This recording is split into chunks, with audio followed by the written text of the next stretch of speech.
सभी दोस्तों को नमस्कार। जैसा कि हम मध्य प्रदेश सामान्य ज्ञान पढ़ रहे थे, जिसमें हमने भोपाल संभाग कंप्लीट किया है। और भोपाल संभाग में जो कि 5 जिले आते हैं, जिसमें हमने भोपाल, सीहोर, राजगढ़, रायसेन हमने कंप्लीट कर चुके हैं। आज हम कंप्लीट करने वाले हैं हमारा विदिशा जिला, है ना। तो विदिशा जिला जो है हमारे एग्जाम के पॉइंट ऑफ व्यू से वेरी इंपॉर्टेंट, बहुत ही इंपॉर्टेंट होने वाला है। तो आइए आज हम विदिशा जिले को कंप्लीट करते हैं, जो कि हमारी परीक्षा की दृष्टि से बहुत महत्वपूर्ण होने वाला है। ठीक है, आज का हमारा जिला क्या रहेगा? विदिशा, है ना। आज का हमारा जिला रहने वाला है विदिशा।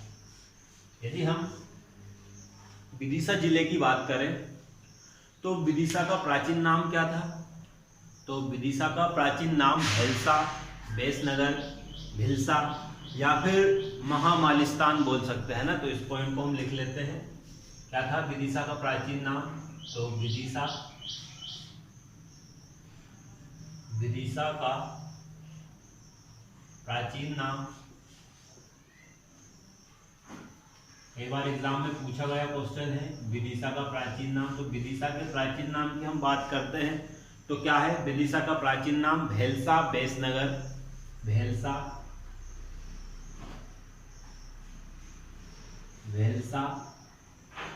बेसनगर, है ना। भेलसा है, बेसनगर है, और फिर और क्या है नाम इसका? तो भेलसा है और महामालिस्तान। भिलसा, ये हो गया भिलसा और महामालिस्तान। ये इतने नाम है किसके? विदिशा के प्राचीन नाम, है ना। और विदिशा की बात करते हुए हम आगे बढ़ते हैं। तो विदिशा में गरुड़ स्तंभ अभिलेख, है ना। विदिशा में क्या है? बेसनगर में, विदिशा के बेसनगर में गरुड़ स्तंभ अभिलेख, उदयगिरी की गुफाएं, है ना। तो पहला पॉइंट क्या है हमारा? बेसनगर में गरुड़ स्तंभ। कहाँ पे? है ना, विदिशा के बेसनगर में,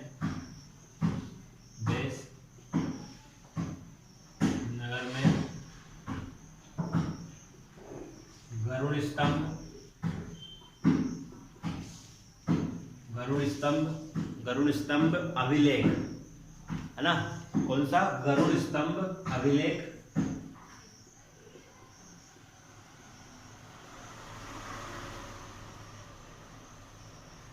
गरुड़ स्तंभ अभिलेख और उदयगिरी की गुफाएं। किसकी गुफाएं स्थित है? उदयगिरी की गुफाएं। और उदयगिरी की गुफाएं, उदयगिरी की गुफाएं स्थित है,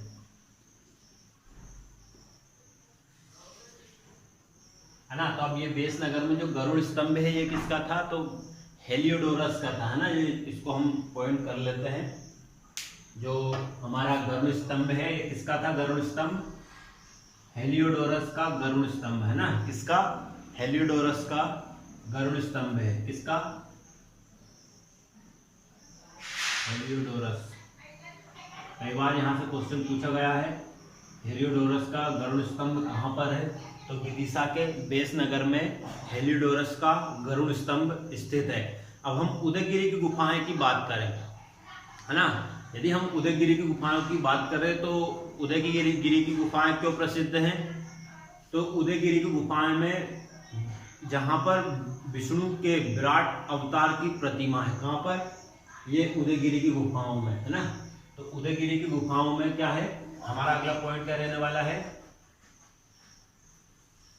उदयगिरी की गुफाओं में भगवान विष्णु की विराट प्रतिमा, है ना। विराट प्रतिमा स्थित है। अगला हमारा विदिशा को लेकर क्या इंपॉर्टेंट पॉइंट रहने वाला है, तो विदिशा की हलाली नदी पर, विदिशा की हलाली नदी पर सम्राट अशोक सागर बहुउद्देशीय सिंचाई परियोजना का निर्माण किया गया है। इस पॉइंट को भी हम नोट कर लेते हैं। तो विदिशा की कौन सी नदी है? विदिशा की हलाली नदी पर, है ना, विदिशा की हलाली नदी पर, हलाली नदी पर क्या है? तो विदिशा की हलाली नदी पर सम्राट अशोक सागर, सम्राट अशोक सागर, सम्राट अशोक सागर, सम्राट अशोक सागर बहुउद्देशीय परियोजना, कौन सी?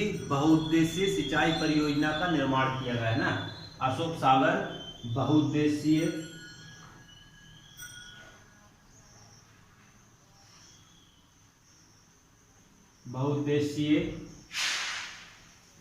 सिंचाई परियोजना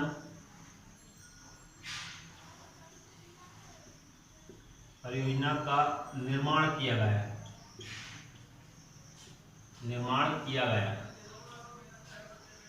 अब हमारा अगला पॉइंट क्या रहने वाला है? विदिशा को लेकर। तो यदि हम विदिशा की बात करें तो यहीं पर सिंध व सिरोही नदी का उद्गम स्रोत है। सिंध एवं सिरोही नदी का उद्गम स्थल कहाँ पर है? तो विदिशा जिले में ही सिंध एवं सिरोही नदी का उद्गम स्थल है ना।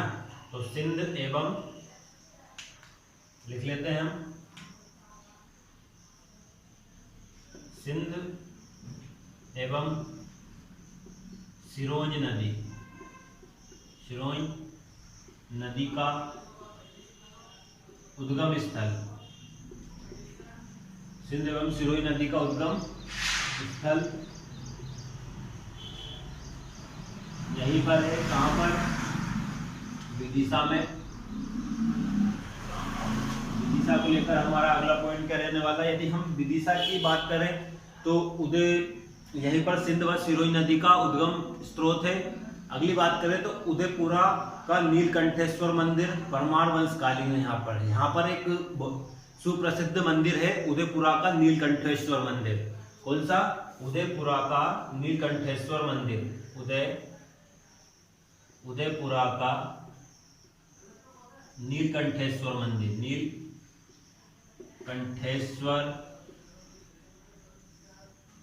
कहाँ का? उदयपुरा का नीलकंठेश्वर मंदिर, है ना। उदयपुरा का नीलकंठेश्वर मंदिर क्या है? परमार वंशकालीन है। उदयपुरा का नीलकंठेश्वर मंदिर परमार वंश कालीन है। अगला हमारा विदिशा को लेकर क्या इंपॉर्टेंट पॉइंट होने वाला है? तो विदिशा की हम बात कर रहे हैं जिसमें हमने पढ़ा उदयपुरा का नीलकंठेश्वर मंदिर परमार वंशकालीन है ना। अब जैन तीर्थकर, यहाँ पर जैन तीर्थकर थे। जैन तीर्थकर शीतलनाथ जी, है ना। जैन तीर्थकर शीतलनाथ जी की जन्मस्थली विदिशा है। जो जैन तीर्थकर थे उनका नाम क्या था? शीतलनाथ, है ना। तो जैन तीर्थकर शीतलनाथ, जैन तीर्थकर थे शीतलनाथ, जिनकी जन्मस्थली क्या है? जिनकी जन्मस्थली क्या है? विदिशा ना। जो जैन तीर्थकर थे जिनकी जन्मस्थली जो है विदिशा है। अब विदिशा की हम बात करें तो क्या औरंगजेब के काल में विदिशा का नाम क्या था? आलमगीरपुर। क्या था? ये वेरी इंपॉर्टेंट क्वेश्चन है। इस क्वेश्चन को परीक्षा में पूछा गया है कि औरंगजेब के काल में विदिशा का नाम क्या था, है ना। तो औरंगजेब के काल में औरंगजेब था ना। औरंगजेब के काल में विदिशा का नाम औरंगजेब के काल में विदिशा का नाम क्या था? आलमगीरपुर। क्या नाम था? आलमगीरपुर। आलमगीरपुर नाम था, है ना। अब हमारा विदिशा को लेकर और भी अगला पॉइंट क्या रहने वाला है, तो ग्यारसपुर का माला देवी मंदिर। क्या है? ग्यारसपुर का माला देवी मंदिर, है ना, यहीं पर स्थित है। ग्यारसपुर का माला देवी मंदिर, माला देवी मंदिर स्थित है। कहां पर? विदिशा में स्थित है ना। अगला पॉइंट क्या रहने वाला है?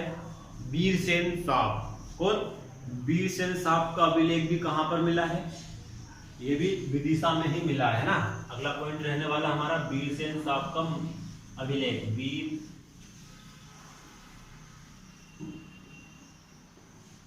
वीरसेन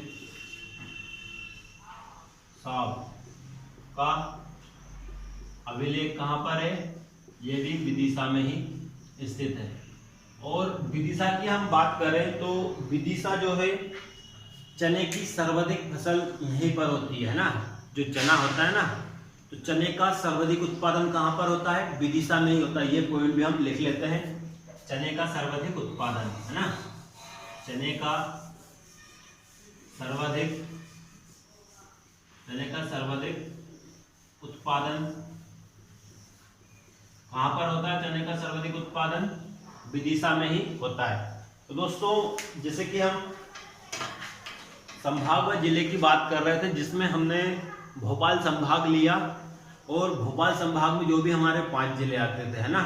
जैसे भोपाल संभाग में कौन कौन से हमारे 5 जिले आते थे? भोपाल खुद एक संभाग भी है और जिला भी है ना। तो भोपाल के बाद हमने भोपाल जिला पढ़ा, है ना, सीहोर जिला पढ़ा, राजगढ़, विदिशा और रायसेन जिला हमने पढ़ा। आज हमने पढ़ा विदिशा, जो कि आज हमारा जो भोपाल संभाग है हमारा पूरा कंप्लीट होता है, और विदिशा जो जिला है हमारा, ये भी पूरी तरह हमारा समाप्त होता है ना। तो जो भोपाल संभाग था हमारा आज कंप्लीट होता है। नेक्स्ट क्लास में हम जबलपुर संभाग की बात करेंगे, और जबलपुर संभाग में जितने भी जिले आते हैं सबको जिस टाइप से ऐसे पूरा डिटेल में हम उसके बारे में चर्चा करने वाले हैं, जैसा कि हमने भोपाल संभाग में किया है ना। तो हम नेक्स्ट क्लास में मिलेंगे अब जबलपुर जिले को लेकर। तो हम मिलते हैं नेक्स्ट क्लास में। Thank you very much.